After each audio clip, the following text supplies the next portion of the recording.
Hello बेटा। बेटा आज हम थर्ड चैप्टर पढ़ेंगे अपनी 7वीं क्लास का। ठीक है, जो हमारा थर्ड चैप्टर है वो क्या है? स्वावलंबनम। ओके बच्चा, तृतीय पाठ।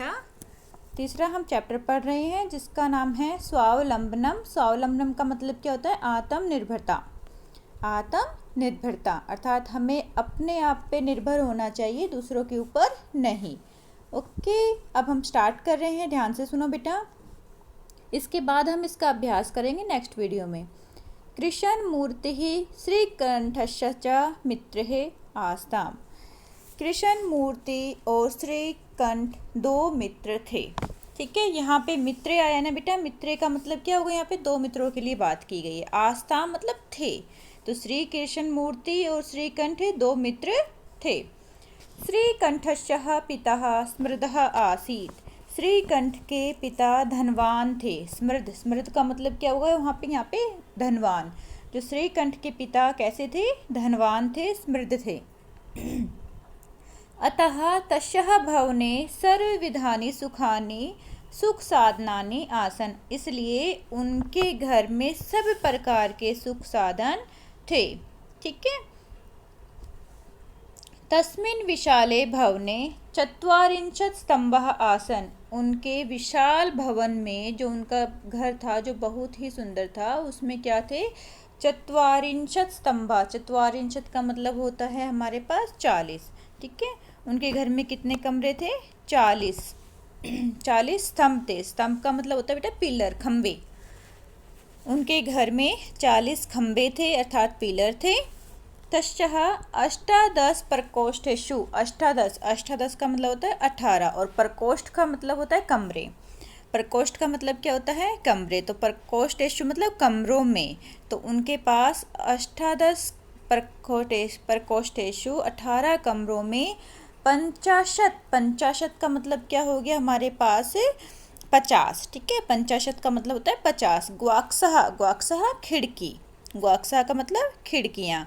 तो उनके जो थे उसमें क्या थे? अष्टादश प्रकोष्ठ थे, 18 कमरे थे, 50 खिड़कियाँ थी। चतुश्चत्वारिंशत्।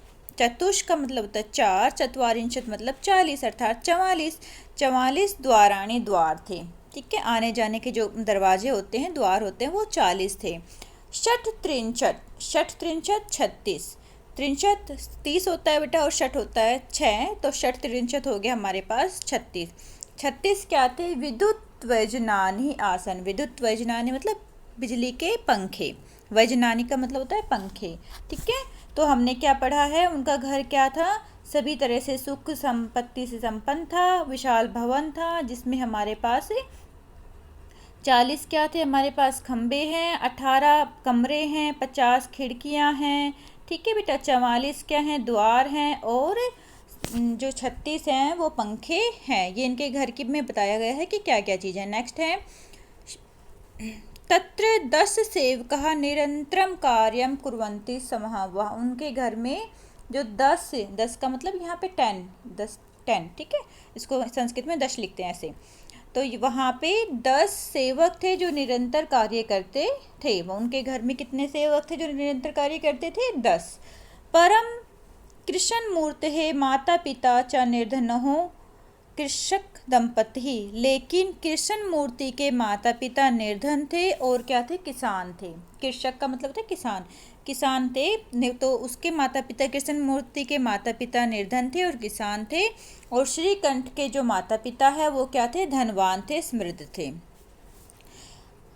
तस्यः गृहम् आडंबरम विहीनः साधारण च आसीत्। उनका घर आडंबर से के बिना साधारण सा था। किनका घर? कृष्ण मूर्ति का घर। ठीक है, कृष्ण मूर्ति का घर साधारण सा है और श्रीकंठ का घर अच्छा है।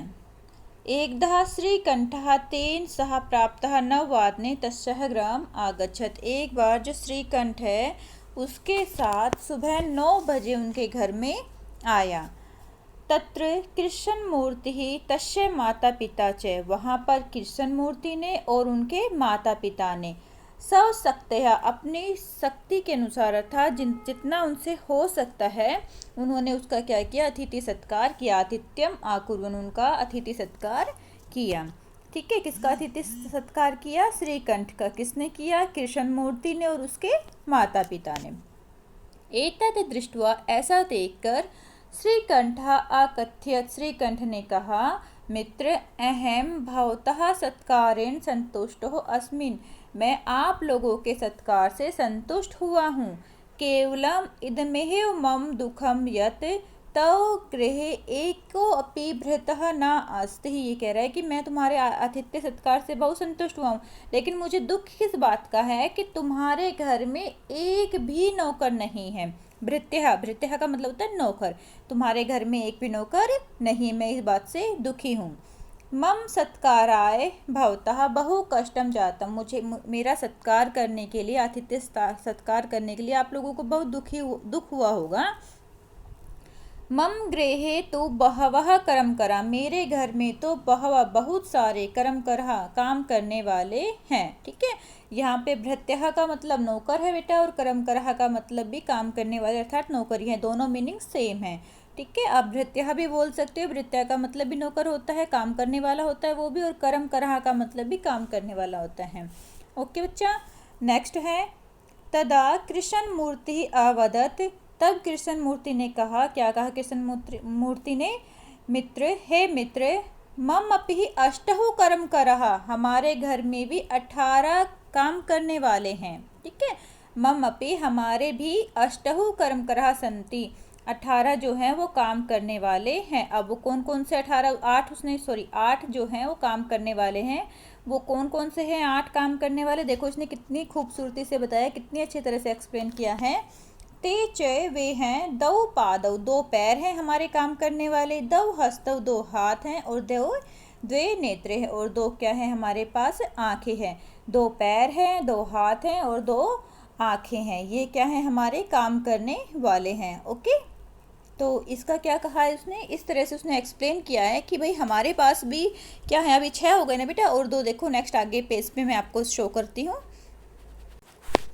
नेक्स्ट उसने क्या कहा है? द्वे श्रोत्रः इति, और 2 ही कान हैं। तो उसने क्या क्या चीज़ें बताई है? मेरे पास क्या है? 2 पैर हैं, 2 हाथ हैं, 2 आँखें हैं, और 2 ही कान हैं। ठीक है, एते प्रतिक्षणम मम सहायका, ये प्रत्येक समय हमारी सहायता करते हैं।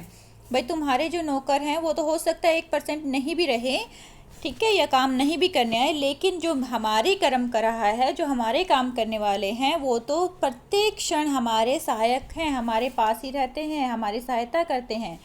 किंतु तो भृत्यः, लेकिन तुम्हारे जो नौकर हैं, भृत्यः नौकर, यहाँ बेटा नौकर बहुत सारे नौकर के लिए यूज़ हुआ है, इसलिए पुल्लिंग शब्द है भृत्यः। ठीक है, तुम्हारे जो नौकर है, सदैव सर्वत्र च उपस्थितः भवितुं न शक्नुवन्ति, लेकिन तुम्हारे जो नौकर हैं वो हमेशा सभी जगह उपस्थित नहीं हो सकते हैं। जो हमारे काम करने वाले हैं वो सभी जगह उपस्थित होंगे, हम जहाँ भी जाएंगे हमारे साथ रहेंगे, लेकिन जो तुम्हारे नौकर है वो सभी जगह उपस्थित नहीं हो सकते। त्वं तु स्वकार्याय भृत्या अधीनः, तुम तो अपने कार्य के लिए, सब कार्याय, भृत्यः अधीना, नौकर के क्या हो? अधीन हो। ठीक है, भृत्यः अधीना, भृत्यः प्लस अधीना हो जाएगा कि तुम तो क्या हो? नौकर के अधीन हो। यदा यदा ते अनुपस्थिता, जब जब वे अनुपस्थित होंगे, अर्थात जब जब आप लोगों के नौकर नहीं होंगे, तदा तदा त्वं कष्टम अनुभवसि, तब तब तुम्हें कष्ट होगा। स्वावलंबने तु सर्वदा सुखमेव, स्वावलंब तो अर्थात अपने ऊपर अगर हम आत्मनिर्भर रहेंगे, वो तो हमेशा क्या करेगा? सुखकारी होगा। ना कदापि ही कष्टम भवति, और कभी भी दुख नहीं होगा हमें। ठीक है, ना कदापि, कभी भी कष्टम ना भवति, दुख नहीं होगा। अगर हम अपने आप खुद कार्य करेंगे तो हम क्या रहेंगे? सुखी रहेंगे, और हमें कभी भी दुख नहीं होगा, हम किसी के अधीन नहीं रहेंगे, अपना कार्य हम स्वयं करेंगे। तो श्रीकंठ इसके ऊपर क्या कहता है? श्रीकंठ हम आवदत, श्रीकंठ बोला, मित्र, हे मित्र, तव वचनानि श्रुत्वा, तुम्हारे वचनों को सुनकर, ठीक है, मम मन से ही महती प्रशंसा जाता, मेरा जो मन है बहुत मनसी मन, मेरा मन बहुत ही खुश हुआ। अधुना अहम अपि, अब मैं भी, अधुना मतलब अब, इस समय, अहम अपि, अहम प्लस अपि, मैं भी सब कार्याणि, अपने कार्य को स्वयमेव कर्तुम इच्छामि, अपने आप ही करने की इच्छा रखूँगा, अर्थात अब मैं अपने कार्य स्वयं करूँगा। भवतु, अच्छा।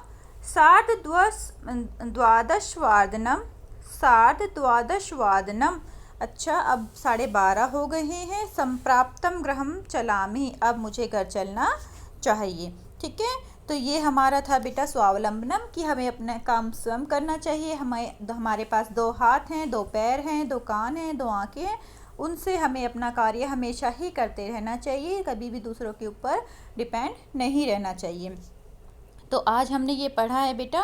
आप लोग इसके शब्दार्थ भी देख सकते हो, बुक आप लोगों के पास सबके पास है, तो आप लोग इसको बेटा अच्छी तरह से समझ लेना। ठीक है, कल हम इसका क्या करेंगे, अभ्यास करेंगे। पहले आपको हिंदी आनी चाहिए, उसके बाद आप अभ्यास भी इजली कर लोगे। ओके बेटा, take care, God bless you बच्चा।